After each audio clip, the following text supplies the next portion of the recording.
தொடர்ந்து நம்முடைய ஒன்றிய அரசு என்பது நமக்கு வழங்க வேண்டிய நிதியை ஏறத்தாழ 2152 கோடி ரூபாய் நமக்கு வழங்க வேண்டிய நிதியை நீ இதை ஒத்துக்கொண்டாதான் நான் பணம் தருவேன் என்ற வகையில் பிஎம் ஸ்ரீ அப்படிங்கிற ஒரு ஸ்கூல் இந்த சிஸ்டத்தை கொண்டு வரணும்னு ஆசைப்படுறாங்க. குறிப்பாக இந்த பிஎம் ஸ்ரீ ஸ்கூலுங்கிற திட்டம் எதுக்காக கொண்டு வர போகிறோம் என்று சொன்னால் தரமான கல்வியை நாங்கள் வழங்க வேண்டும் என்று அவர்கள் சொல்லியிருக்காங்க. சரி, தரமான கல்வியை நீங்கள் வழங்க வேண்டும் என்று சொல்லும்போது ஏற்கனவே எங்களுடைய மாநிலம் என்பது தரமான கல்வியை தானே வழங்கி கொண்டிருக்கின்றது. கூடுதலாக இன்னும் தரத்தை நீங்கள் உயர்த்த போகிறீர்கள் என்று சொன்னால் அந்த பிஎம்சியில் அப்படி என்னதான் நீங்க எக்ஸ்ட்ராவாக நீங்க பண்ண போறீங்க? என்னுடைய தமிழக அரசு ஏற்கனவே நம்முடைய மாண்புமிகு தமிழ்நாட்டு முதலமைச்சர் கொண்டு வந்திருக்கின்ற திட்டத்தை காட்டிலும் அது உயர்ந்த திட்டமா என்று அதை கலந்து ஆலோசிக்கும் போதுதான் தெரிகிறது. அதுல நீங்க NEP 2020 புதிய கல்விக் கொள்கை இதை நீங்க இந்த பிஎம்சி ஸ்கூல் மூலமா கொண்டு வருவதை நாங்கள் தேர்ந்து கொண்டோம். அதுல குறிப்பாக பாத்தீங்கன்னா இந்த மும்மொழி கொள்கை சார்ந்து இருக்கின்ற ஒரு சிறப்பு, அதே மாதிரி 3ஆம் வகுப்பு 5ஆம் வகுப்பு 8ஆம் வகுப்பை சார்ந்திருக்கின்ற மாணவர்களுக்கான பொது தேர்வு போன்ற ஒரு முறையை கொண்டு வருவது, வொகேஷனல் குரூப் 6ஆம் வகுப்புலேருந்தே கொண்டு வருவது என்பது டிராப் அவுட்டுக்கு நீங்க அதிகப்படியான வழிவகை செய்வது போன்ற இருந்ததுனால நாங்கள் சொன்னோம். நாங்கள் ஏற்கனவே டிராப் அவுட்ல நாங்கள் மினிமைஸ் பண்ணி இன்னைக்கு ஒட்டுமொத்தமாக இந்தியாவிலே டிராப் அவுட் இல்லாத ஒரு மாநிலமாக நாங்கள் ஆக்கிட்டே இருக்கோம். நாங்கள் குறிப்பாக ஆட்சி மாற்றம் ஏற்பட்ட பொழுது கிட்டத்தட்ட 16% இருந்ததை 5% கீழ் கொண்டு வர வேண்டும் இடைநிற்றலை என்று சொல்லி இன்னைக்கு அதை நம்ம கொண்டு வந்துருக்கோம். தொடர்ந்து நம்முடைய மாண்பு தமிழ்நாட்டு முதலமைச்சருடைய வழிகாட்டுதலின்படி நம்முடைய மாண்பு துணை முதலமைச்சர் எடுத்த ஒரு மிகப்பெரிய ஒரு ஆர்ப்பாட்டம் என்பது என்னுடைய தோழமை கட்சியை சார்ந்திருக்கின்ற ஒவ்வொருவரும் ஒன்றிணைந்து, வெறும் தோழமை கட்சியை சார்ந்திருக்கின்ற தலைவர்கள் மட்டுமல்ல, இன்றைக்கு மக்களும் அது வீதிக்கு கோலம் போட்டு எதிர்ப்பை தெரிவிப்பதாக இருந்தாலும், அல்லது ஆங்காங்கே மாணவர்கள் இந்த மும்மொழி கொள்கையை எதிர்த்து அவர்கள் செய்த அந்த ஆர்ப்பாட்டங்கள், எழுப்பிய எழுச்சி உரைகள், இங்கு ஆங்காங்கே நடைபெறுகின்ற கருத்தரங்குகள் என்று தொடர்ந்து மீண்டும் ஒரு மொழி போரை நீங்கள் கொண்டு வரக்கூடாது என்கின்ற விதத்தில் எங்களுடைய கண்டனத்தை நாங்கள் தெரிவித்தோம். இன்றைக்கு நம்முடைய மாண்புமிகு ஒன்றியத்தினுடைய கல்வி அமைச்சர் அதற்கென்று ஒரு தனியாக ஒரு கடிதத்தை எழுதியிருக்கிறார். அந்த கடிதத்தில் அவர் முழுமையாக பார்த்தீங்கன்னா தமிழ்நாட்டினுடைய தமிழை பற்றிய மிகப்பெரிய பெருமையை நாங்களும் முன்னெடுத்துக் கொண்டிருக்கின்றோம், ஒன்றியத்தினுடைய பிரதமரும் அதை முன்னெடுத்துக் கொண்டிருக்கின்றார் என்று ஒரு பல்வேறு செய்திகள்லாம் சொல்லிட்டு கடைசியில அவர் என்ன சொல்றாருன்னா, நீங்க இதில் ஒத்துக்கிட்டு நீங்க இதில் கையெழுத்து போடுங்க, இது நல்ல ஒரு சமுதாயத்தை, இது இளைய சமுதாயத்தை மனதில் வைத்து தான் இதை நாங்கள் ஃப்ரேம் பண்ணியிருக்கோம் அப்படின்னு அவர் சொல்லிக்கிறார். இளைய சமுதாயத்தை மனசுல வச்சு நீங்க உள்ளபடியே நீங்க இது மாதிரியான செய்தியை செய்ய வேண்டும் என்று சொன்னால் அதற்கென்று நீங்க தனியாக கண்டிஷன்ஸ் போடக்கூடாது. இதை நீ ஒத்துக்கிட்டு நீ கையெழுத்து போட்டு அப்புறம் பார்த்துக்கலாம், ஒன்றும் பிரச்சனை இல்லை, உட்காந்து பேசிக்கலாங்கிற மாதிரியான ஒரு வார்த்தையை அதில் சொல்லும் பொழுது, அப்போ நாங்கள் சொல்றதை நீங்க கேளுங்க, நாங்கள் இது வரைக்கும் ஏதாச்சும் ப்ரூவ் பண்ணாமல் இருக்கிறோமா? ஒட்டுமொத்தமாக தமிழ்நாட்டை சார்ந்திருக்கின்ற பிள்ளைகள், இருமொழி கொள்கையை பின்பற்றுகின்ற பிள்ளைகள் இன்றைக்கு எந்த அளவிற்கு ஒரு ப்ரூவன் ப்ராடக்ட்ஸாக இன்னைக்கு எந்த அளவுக்கு பல்வேறு துறையில் இன்னைக்கு உயர்ந்து நிற்கிறாருங்க. நீங்க டாப் லிஸ்ட்ல எடுத்துட்டீங்கன்னா அது மருத்துவராக இருந்தாலும் சரி, இன்ஜினியராக இருந்தாலும் சரி, அல்லது டெக்னாலஜி ரிலேட்டடாக இருந்தாலும் சரி, அல்லது இன்ஃபர்மேஷன் டெக்னாலஜியாக இருந்தாலும் சரி, ISROல இருக்கக்கூடிய உயர் இடத்தில் இருக்கிற எல்லாமே பார்த்தீங்கன்னா அரசு பள்ளியில படிச்ச இருமொழி கொள்கையை பின்பற்றியவர்கள் தான் இருக்கிறாங்க. இந்தியாவில எந்த ஸ்டேட் நல்லா பெர்ஃபார்ம் பண்ணுது அந்த ஸ்டேட்ல இருந்து ஒரு ரெப்ரஸன்டேட்டிவ் கூப்பிடுங்கப்பா, ஏன்னா நம்ம NEPங்கிற ஒரு ஃப்ரேம் பண்ண போறோம், அவங்களோட கருத்தை கேட்கலாம்ப்பா என்று நீங்க செஞ்சிருந்தீங்கன்னா அது சந்தோஷமா இருந்திருக்கும். ஆனா எதையுமே செய்யாமல் நீங்களாவே ஒரு திட்டத்தை நீங்க வரைவு செஞ்சு போட்டுட்டு நீங்க மிகப்பெரிய கண்டனத்தை தெரிவிச்சோன்னா, இல்ல நாங்க இப்படி சொல்லல, நாங்க அப்படி சொல்லல என்று திருப்பியும் அதுல நீங்க அப்படியே ஒரு இலகுவா அப்படி இறங்கி வர மாதிரி ஒரு லெட்டர் எழுதுறது எப்படி இருக்குன்னு சொன்னால், தூண்டில போட்டுட்டு அந்த மீன் ஏதாச்சும் சிக்காதா அப்படிங்கிற மாதிரியாக தான் இருக்கின்றது உங்களுடைய கடிதம். குறிப்பாக இது சார்ந்து நான் தெரிவிக்க வேண்டியது கிட்டத்தட்ட ஒரு 12 பாயிண்ட்ஸாக நான் சொல்றேன். நான் இதுல என்னென்ன இருக்கு, நடைமுறை சிக்கல் என்ன இருக்குன்னு, நம்ம எப்படியெல்லாம் போராடி இருக்கணும், எப்படிப்பட்ட நடைமுறை சிக்கல்லாம் இது வருவதற்கு காரணமாக இருக்கும் இந்த NEP உள்ளே கொண்டு வந்தால் என்பதை நான் சொல்கிறேன். குறிப்பாக பாரம்பரிய மொழி அடையாளத்திற்கான அர்ப்பணிப்பு என்கின்ற அந்த தலைப்பில் தமிழ்நாடு 1968ஆம் ஆண்டு முதல் முதலமைச்சர் பேரறிஞர் அண்ணா அவர்களால் உருவாக்கப்பட்ட இருமொழி கொள்கையை, அதாவது தமிழ் மற்றும் ஆங்கிலம் பின்பற்றி வருகிறது. இது 1930கள் மற்றும் 60களில் நடந்த இந்திய எதிர்ப்பு போராட்டங்களுக்கு பதிலாக உருவான ஒன்று. உலகின் பழமையான உயிர்ப்புள்ள மொழிகளில் ஒன்றான தமிழை தமிழ்நாட்டின் பண்பாட்டு அடையாளத்தின் மையமாக பாதுகாக்க இது உறுதி பூண்டுள்ளது. மூன்றாவது மொழியை திணிப்பது இந்த பாரம்பரியத்தை பலவீனப்படுத்தும் அபாயத்தை ஏற்படுத்தியது. இரண்டாவதாக, இருமொழி கொள்கையின் கல்வி வெற்றி. தமிழ்நாட்டின் இருமொழி கொள்கை பிற மாநிலங்களுடன் ஒப்பிடுகையில் உயர் படிப்பறிவு விகிதத்தையும் கல்வி சாதனைகளையும் அளித்துள்ளது. தமிழை தாய்மொழியாகவும் ஆங்கிலத்தை உலக இணைப்பு மொழியாகவும் மையப்படுத்தி உள்ளூர் தேவைகளுக்கும் சர்வதேச போட்டி திறனுக்கும் இடையே சமநிலையை ஏற்படுத்தியுள்ளது. இது மாணவர்களை மூன்றாவது மொழியால் அலைக்கழிக்காமல் கடந்த 50 ஆண்டுகளாக சமூக மற்றும் பொருளாதார முன்னேற்றத்தை தந்துள்ளது. மூன்றாவது பாயிண்ட், கல்வியில் மாநில சுயாட்சி. இந்திய அரசியலமைப்பின் ஒருங்கிணைந்த பட்டியலின் கீழ் கல்வி உள்ளது. இது மாநிலங்களுக்கு அவற்றின் தனித்துவமான மொழி மற்றும் பண்பாட்டு சூழலுக்கு ஏற்ப கொள்கைகளை வடிவமைக்க உரிமை அளிக்கிறது. மூன்று மொழி கொள்கையை நிராகரிப்பது இந்த கூட்டாட்சி கொள்கையுடன் ஒத்துப்போகிறது. மூன்றாவது மொழியை திணிப்பது இந்த அரசியலமைப்பு சட்டத்தையும் மாநில உரிமையை மீறுகிறது. மொழி திணிப்புக்கு எதிர்ப்பு என்கின்ற நான்காவது காரணம் என்பது, மூன்று மொழி கொள்கை அதன் நெகிழ்வுத்தன்மை இருந்த போதிலும் தமிழ்நாட்டில் இந்தியை திணிக்கும் மறைமுக முயற்சியாக அது பார்க்கப்படுகிறது. 1937 மற்றும் 65ஆம் ஆண்டு இந்திய எதிர்ப்பு போராட்டங்களில் வேரூன்றிய இந்த கவலை தமிழ் அடையாளத்திற்கு எதிரான அத்துமீறலாக உள்ளது. இதை பேரறிஞர் அண்ணா, முத்தமிழறிஞர் கலைஞர், ஏன் புரட்சி தலைவர் எம்ஜிஆர் அவர்கள், மறைந்த அம்மையார் அவர்கள் போன்ற தலைவர்கள் உறுதியாக எதிர்த்தனர். இன்றைக்கு நம்முடைய மாண்புமிகு தமிழ்நாட்டு முதலமைச்சரும் அதை இன்றைக்கு உறுதியாக அதை எதிர்க்கிறார். நடைமுறை சவால்கள் என்கின்ற என்னோட 5வது பாயிண்ட், மூன்றாவது மொழியை அறிமுகப்படுத்துவது இந்தி தவிர பிற மொழிகளுக்கு தகுதியான ஆசிரியர்கள் பற்றாக்குறை உள்ளிட்ட நடைமுறை சிக்கல்களை உருவாக்கும். இது மாணவர்களை இந்தியை கற்க வற்புறுத்துகின்ற ஒரு முறையாக அது அமைந்துவிடும். இது NEP-யின் தேர்வு உரிமையை மீறும். இருமொழி முறையோ ஏற்கனவே உள்ள வலுவான உள்கட்டமைப்புடன் நன்கு நிறுவப்பட்டுள்ளது. 6வது பாயிண்ட், மாணவர்களின் அறிவாற்றல் சுமை. ஆரம்ப காலத்தில் குறைவான மொழிகளை கற்பது மாணவர்களுக்கு பயனளிக்கும் என ஆராய்ச்சியே கூறுகிறது. தமிழ்நாட்டின் கொள்கை தமிழ் மற்றும் ஆங்கிலத்திலும் தேர்ச்சியை உறுதி செய்கிறது. இது உள்ளூர் மற்றும் உலகளாவிய தேவைகளுக்கு போதுமானது. மூன்று மொழிகளை திணிக்காமல் மாணவர்களின் மன அழுத்தத்தை தவிர்க்கிறது. 7வது பாயிண்ட், தன்னார்வ மொழி கற்றல் மாற்று. தமிழகத்தை பொறுத்த வரைக்கும் எந்த மொழிக்கும், ஏன் நீங்க சொல்லிக்கிற இந்த இந்தி போன்ற மொழிகளை கூட கற்பதற்கு நாங்கள் ஒன்றும் தடை செய்யவில்லை. பாடத்திட்டத்திற்கு வெளியே தன்னார்வ கற்றலை ஊக்குவிக்கிறோம். இன்னைக்கும் நம்முடைய தமிழ்நாட்டில் ஆங்காங்க இந்தி பிரச்சார சபை இருந்துகிட்டு தான் இருக்கு. ஆக நீங்க கட்டாயம் என்று சொல்லி ஒரு இன்னொரு மொழியை நீங்கள் கொண்டு வரும் பொழுதுதான் அது தேவையில்லாத ஒரு மன அழுத்தத்தை, ஒரு மனசுமையை நம்முடைய மாணவர்களுக்கு தரும்.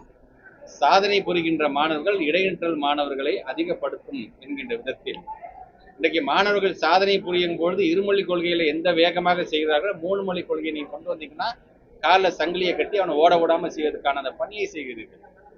இந்த மன உளைச்சல் காரணமாக இடைநிற்றல் அதிகப்படுத்துகின்ற பணியை நீங்க செய்கிறீர்கள் என்பதைத்தான் இது சொல்கிறது. பன்மொழி நாட்டில் 8வது பாயிண்டா சொல்றேன், பன்மொழி நாட்டில் சமதூர கொள்கை. பேரறிஞர் அண்ணா பன்மொழி சமூகமான இந்தியாவில் அதிகாரப்பூர்வ மொழி அனைத்து மொழி குழுக்களுக்கும் சமதூரத்தில் இருக்க வேண்டும் என வாதிட்டார். ஆங்கிலம் இதை திறம்பட செய்கிறது. ஆனால் மூன்றாவது மொழி, பெரும்பாலும் இந்தி, ஒரு மொழிக்குழுவை ஆதரிக்கும் அபாயத்தை உருவாக்குகிறது என்று சொன்னார். அதே போன்று 9வது பாயிண்ட், மத்திய முன்னுதாரண ஆதரவு. 76ஆம் ஆண்டு அதிகாரப்பூர்வ மொழிகள் ஒன்றியத்தின் அதிகாரப்பூர்வ பயன்பாட்டிற்கு விதிகள் விதி 1 படி தமிழ்நாடு 1963ஆம் ஆண்டு அதிகாரப்பூர்வ மொழிகள் சட்டத்திலிருந்து விலக்கு பெற்றுள்ளது. இது மாநிலத்தின் தனித்துவமான மொழி நிலைப்பாட்டை மதிக்கிறது. அதை NEP மீறக்கூடாது. உங்களுக்கே தெரியும், நம்மளை பொறுத்த வரைக்கும் லாங்குவேஜ் ஆக்ட் அப்படிங்கிறது 1963 வரும்போது அமெண்ட்மெண்ட் நம்ம 1967 நம்ம கொண்டு வந்து 1976 அது லாங்குவேஜோட ரூல்ஸாக வந்ததுலேருந்து பார்த்தீங்கன்னா இந்த மும்மொழி கொள்கையில் ஒட்டுமொத்த இந்தியாவிலே தமிழ்நாட்டுக்கு எக்ஸம்ஷன் வாங்கின ஒரே மாநிலம் எதுன்னு பார்த்தா நாம தான். அங்கே இருமொழி கொள்கை தான் இருக்க வேண்டும் என்று 1976 ரூல்ஸே சொல்லுகின்ற அளவுக்கு இன்னைக்கு அதை நாம் அதை இந்த என்இபி மீறக்கூடாது என்கிற விதத்தில் அதை நாம் சொல்கிறோம். 10வது பாயிண்டாக அரசியல் ஒருமித்த ஆதரவு. அது நம்முடைய தமிழ்நாட்டை சார்ந்திருக்கின்ற எல்லா இயக்கங்களும் கட்சியால், கட்சியின் பெயரால், கொண்ட கொள்கைகளால், கொண்ட தலைவர்களால் நாம் மாறுபட்டு வேறுபட்டு இருந்தாலும் இந்த இருமொழி கொள்கை என்று வரும்பொழுது அனைத்து முக்கிய அரசியல் கட்சிகளும் இந்த இருமொழி கொள்கையை ஆதரிக்கின்றன. அதனுடைய வெளிப்பாடு தான் இன்னைக்கு தமிழ்நாட்டில் ஒட்டுமொத்த உலகத்தில் 8 திசையிலும் இது சார்ந்து ஏதோ ஒரு விதத்தில் ஒரு குரல் ஒலித்துக் கொண்டே இருக்கின்றது என்பதை நான் இங்கே பதிவு செய்ய கடமைப்பட்டிருக்கின்றேன். பாதகமின்மையின் சான்று. 3வது மொழி இல்லாதது வாய்ப்புகளை கட்டுப்படுத்துவதாக விமர்சிக்கப்பட்டாலும் தமிழ்நாட்டு மாணவர்கள் மற்றும் தொழில் முறையர்கள் தேசிய மற்றும் உலகளாவிய அளவில் சிறப்பாக உள்ளனர். மாநிலத்தின் பொருளாதாரம், தகவல் தொழில்நுட்பம் மற்றும் புலம்பெயர் வெற்றி இதை நிரூபிக்கிறது. நிறைவாக 12வது பாயிண்ட், கூட்டாட்சி ஒத்துழைப்பு வேண்டுகோள். நிதி அழுத்தம் அல்லது கொள்கை திணிப்புக்கு பதிலாக தமிழ்நாடு கூட்டாட்சி ஒத்துழைப்பை விரும்புகிறது. என்இபியின் நெகிழ்வுத்தன்மை தமிழ்நாட்டின் வெற்றிகரமான இருமொழி மாதிரியை மதிக்க வேண்டும். ஒருமைப்பாட்டை விட பன்முகத்தன்மையை ஊக்குவிக்க வேண்டும்.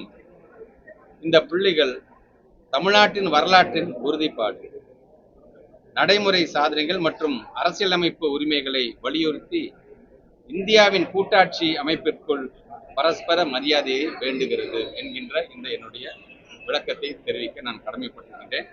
ஆக அவர்கள் எழுதியிருக்கின்ற இந்த கடிதத்திற்கான போதுமான பதில்களை எந்த விதத்திலும் நாம் ஏமாந்து விடக்கூடாது என்கின்ற விதத்திலும், ஏற்கனவே குறைந்தபட்சம் ஒட்டுமொத்தமாக இந்தியாவில் 56 மொழிகள் முழுமையாக எதால் விழுங்கப்பட்டிருக்கிறது என்று சொன்னால் இந்தி மொழியால் விழுங்கப்பட்டிருக்கின்றது.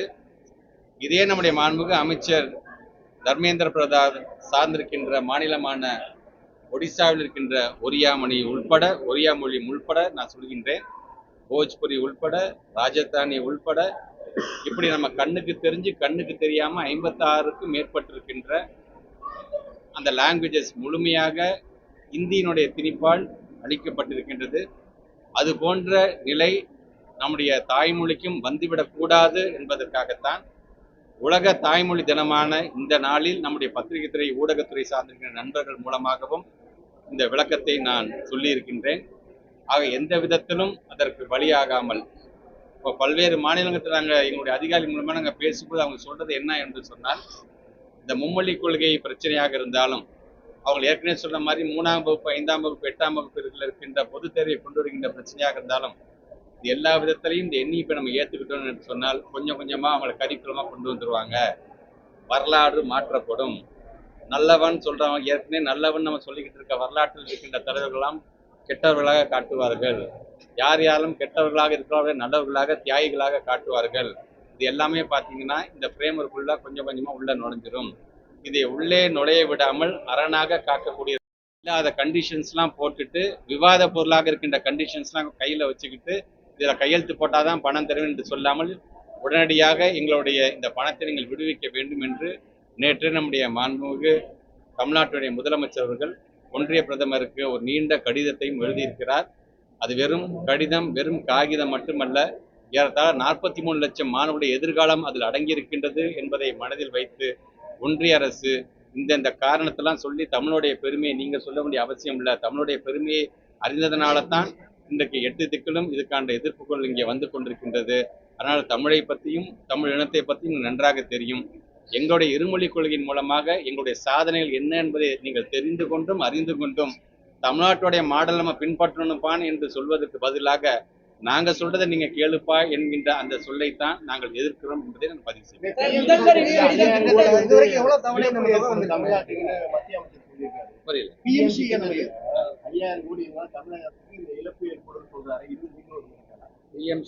நான் ஏற்கனவே தமிழ்நாடு முதலமைச்சர் சொன்ன மாதிரிதான் பிளாக்மெயில் பண்றதை நீங்க நிறுத்துங்க. நீங்க பத்திரிகை துறை நண்பர் சேர்ந்த 2023 கடைசி தவணையிலேருந்து ஆரம்பிச்சதுதான் அந்த பிஎம்சியில நீங்க கையெழுத்து போட வேண்டும் என்று அவங்க சொல்லியிருந்தாங்க. அப்பதான் நாங்க சொன்னோம், நாங்க ஒரு கமிட்டி போடுறோம், என் கமிட்டி என்ன ரெக்கமெண்ட் பண்ணோம் அதுபடி நாங்க அதுக்கு முடிவு செய்யலாங்கும் பொழுதுதான் அந்த கமிட்டியோட ஆலோசனைப்படி சார் இந்த பிஎம்சியில முழுமையாக புதிய கல்விக் கொள்கை உள்ள கொண்டு வருவதாக இருந்தாலும் சரி, பல்வேறு விதமான பிரச்சனை உள்ள நுழைக்க மாதிரி பார்க்க நம்மளுடைய சிஸ்டத்தை, நம்ம எஜுகேஷன் சிஸ்டத்தை இது வந்து சீர்குலைக்கிற மாதிரி ஆகின ஒரு விஷயம் மாதிரி நம்ம ஏற்றுக்கொள்ள வேண்டாம் என்று சொல்லும் போது தான் பிஎம்சியில் எங்களுக்கு ஒரு நம்பிக்கை இல்லைங்க. எங்களுக்கான எப்போதும் வருஷம் நீங்கள் கொடுக்க வேண்டிய பணத்தை கொடுங்க. அதே நாங்கள் புதுசாக எந்த முறையும் மட்டும் பிஎம்சி என்று சொல்றீங்களே என்ற அந்த வாதத்தை நாங்கள் வைக்கிறோம். ஒரு நாடாளுமன்றத்தில் சட்டமன்றத்தில் ஒரு திட்டத்திற்கான ஒரு பில் பாஸ் பண்ணிடுச்சு அப்படின்னா அந்த பணத்தை முறையாக வழங்க வேண்டியதான். ஏன்னா அந்த பில் பாஸ் பண்ணுறதுக்கு தான் நீங்கள் நாடாளுமன்றத்தில் நீங்கள் டேபிள் பண்ணுறீங்க உங்களுடைய கொள்கை எல்லாத்தையுமே. அதுல எதையுமே இதை சொல்லாமல் ஆனா பணத்தை ரிலீஸ் பண்ணும்போது மட்டும் தனியா ஒருத்தரையா கூப்பிட்டு அப்படியே இந்த பிஎம்சி கையெழுத்து போட்டுங்க சேர்த்து அப்படியே கொடுத்துறோம் அப்படிங்கும் பொழுது இது வந்து இது பார்கெனிங் நெகோசியேஷன்லாம் கடந்து இது ஒரு பிளாக்மெயிலாகத்தான் அது பார்க்க முடியுது. அதனால தான் சொன்னேன், கையெழுத்து போடுங்க, உங்க பணத்தை நான் 1/2 மணி நேரத்தில் நான் தரேன் என்று சொன்னதே பிளாக்மெயில் என்று சொல்லுவோம். என்ன சொல்றது? எவ்வளவு தவணை வந்திருக்கு பிஎம்சி திட்டம்? இல்ல, கடந்த ஆண்டுல இருந்து வரவே இல்லையே. நமக்கு நம்ம ஆட்சி மாற்றம் ஏற்பட்டதுல இருந்து பிஎம்சின்னு ஒரு சிஸ்டத்தை 2023 தானே கொண்டு வராங்க. என்ன சொல்றாங்கன்னா முதல்ல தவணையை அவங்க சம்மதிச்சனாலதான் கொடுத்தோம், இப்ப அவங்க சம்மதிக்கிறதுனாலதான் நிறுத்துறோம் அப்படின்ற மாதிரி இல்ல. நான் திரும்பி சொல்றேன், கையெழுத்திட்டு அவங்க அந்த லெட்டரை நான் அந்த லெட்டரையே நான் படிச்சே காட்சி நம்மளோட தலைமை செயலர் என்ன லெட்டர் எழுதினாருன்னு சொன்னா, தரமான கல்வியை தரங்கிறது ரொம்ப சந்தோஷம், நாங்களும் தரமான கல்வியை கொடுப்பதை நாங்க ஆசைப்படுறோம். ஆனா நீங்க பிஎம்சி ஒண்ணு புதுசா சொல்றீங்க, அதுக்கு நாங்க ஸ்டேட் லெவல்ல எங்களுடைய பிரின்சிபல் செக்ரட்டரி, குறிப்பாக பள்ளிக்கல்வித்துறை சார்ந்த பிரின்சிபல் செக்ரட்டரி மாதிரியாம நாங்க கமிட்டியை போடுறோம். Based on that committees recommendation அப்ப நம்ம முடிவு பண்ணிக்கலாம். முதல்ல எங்களுக்கு எப்போதும் கொடுக்குற பணத்தை முதல்ல நீங்க கொடுங்க என்று சொன்னோம். அந்த பேஸ்ட் ஆன் த கமிட்டிஸ் ரெக்கமெண்டேஷனே விட்டுட்டு அதான் ஒத்துக்கிட்டீங்களா, யாரும் ஒத்துக்கிட்டீங்க, அந்த கமிட்டியை ஒத்துக்கலையே எங்களை, பிஎம்சி நமக்கு தேவையில்லை சார், அதை விடுங்க சார், நமக்கு வர வேண்டிய பணத்தை முதல்ல வாங்குங்க சார் அப்படிங்கிறதான அந்த கமிட்டின்னு சொல்லியிருக்கு. ஆக நீங்கள் எப்போதுமே எங்களுக்கு வழங்க வேண்டிய பணத்தை நீங்கள் வழங்க வேண்டும் என்பதை தான் நம்ம மைய கருத்தாங்க.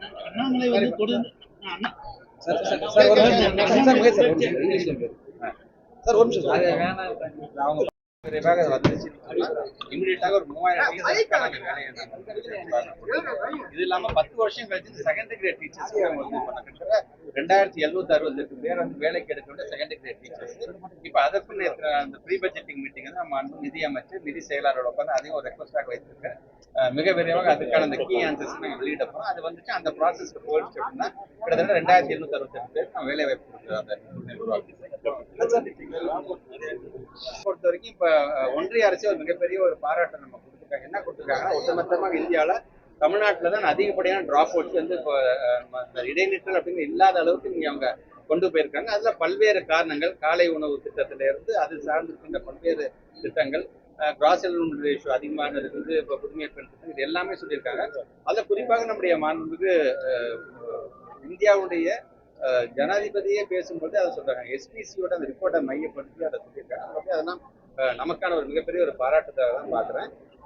7 உறுதிமொழியை சொல்லி நம்ம ஆட்சிக்கு வந்து இந்த 7 உறுதிமொழியில குறிப்பாக 4வது உறுதிமொழி கல்வி சுகாதாரம் சார்ந்தது. அது முக்கியமான உறுதிமொழி என்பது இன்றைக்கு இருக்க காலத்தில் 16% இருக்கிற டிராப் அவுட் 5% கீழே குறைக்கணும்னு சொல்றாரு.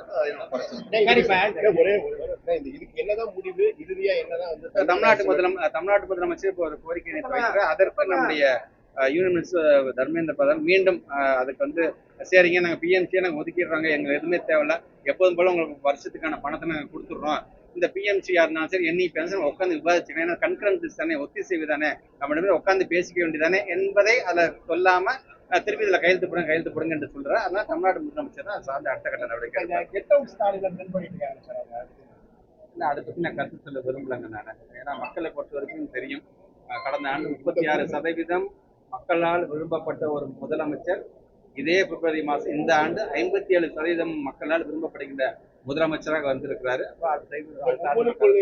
கல்விக் கொள்கை பிரச்சனையில திசை திருப்பதா இருக்குதா இந்த கெட்ட ஸ்டாலின்? அவங்க வேலையா தானே, எந்த ஒரு பிரச்சனை தான் சொல்லிட்டாங்க. மிக விரைவா பாருங்க, ஒட்டுமொத்தவங்க தமிழ்நாட்டை வந்து டைவெர்ட் பண்ற மாதிரி ஒரு மிகப்பெரிய ஏதாச்சும் இஷ்யூஸ் அவங்க கொண்டு வராங்க இல்லையான்னு மட்டும் நீங்க பாருங்க.